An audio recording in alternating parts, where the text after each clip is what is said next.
अजमेर, जयपुर, भीलवाड़ा, शाहपुरा, कोटा, जोधपुर, टोंक, सवाई माधोपुर, नागौर, बीकानेर। राजस्थान के छोटे से शहर से लेकर बड़े शहर की खबर। आप राजस्थान के किस शहर से हो? चैनल दे रहा है प्रत्येक विधानसभा में अपनी टीम। चैनल में जुड़ने के लिए व्हाट्सएप करें सोशल मीडिया के जी प्लेटफॉर्म पर। आप देख रहे हो मेट्रो न्यूज राजस्थान। वीडियो को लाइक, सब्सक्राइब, शेयर करें। जन की आवाज, जनता में विश्वास। खबर से खबर तक।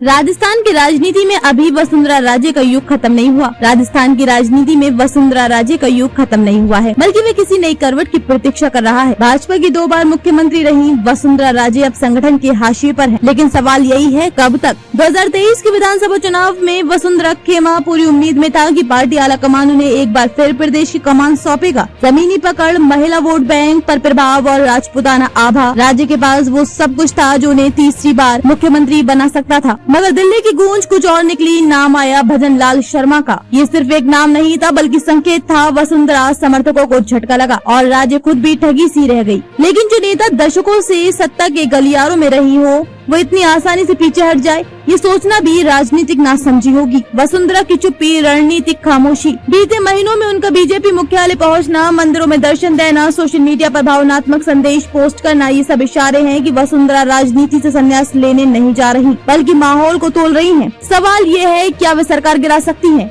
तकनीकी रूप से नहीं, कारण साफ है। भाजपा का अनुशासन एक बार उन्होंने आला कमान से टकराने की कोशिश की थी और नतीजा सबने देखा, हाशिए पर भेज दी गई। मगर ये भी हकीकत है कि उनके समर्थन में अब भी 25 से 30 विधायक हैं। वो चेहरे हैं जो खुले मंचों पर कहते हैं हमारी नेता वसुंधरा राजे हैं। लेकिन असंतोष और सत्ता परिवर्तन में फर्क होता है। बीजेपी के लिए फूट लक्ष्मण रेखा है। आला कमान साफ कर चुका है कि गुटबाजी बर्दाश्त नहीं होगी। राजे के पास अब भी है विकल्प। राजे कोई नादान नेता नहीं है, उनके पास न सिर्फ अनुभव है बल्कि सियासत को पढ़ने की गहरी समझ भी है।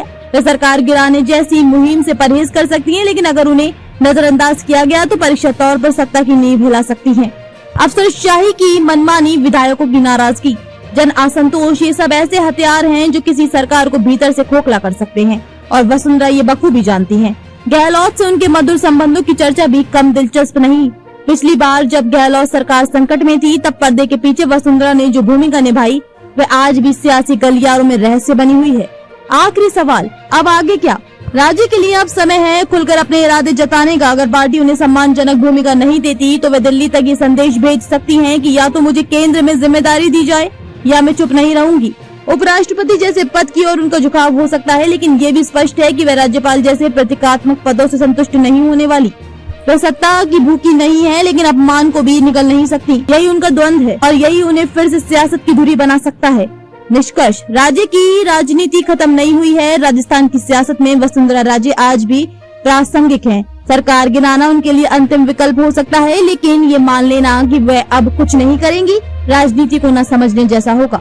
राज्य की चुप्पी शांति नहीं बल्कि तूफान से पहले की तैयारी है।